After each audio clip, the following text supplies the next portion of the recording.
Viral pegawai cewek curhat sering digrepe-grepe dan diajak tidur bosnya, berharap keajaiban lewat Twitter.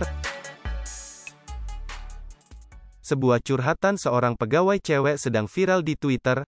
Ia mengaku baru bekerja 3 bulan ini di kantornya, namun sering digrepe-grepe bosnya. Ia mencuitkan curhatan-curhatan selama bekerja lewat akun Twitternya @tobelinak.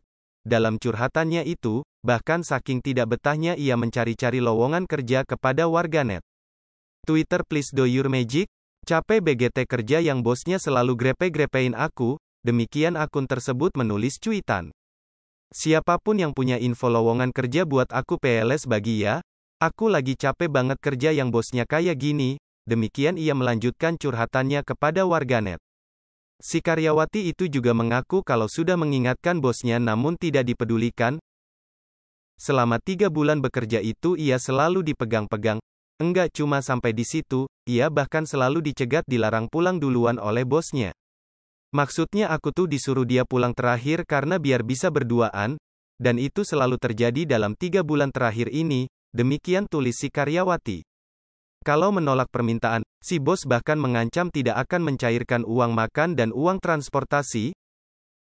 Awalnya ia mengira itu hanya ancaman semata, namun ternyata benar-benar dilakukan.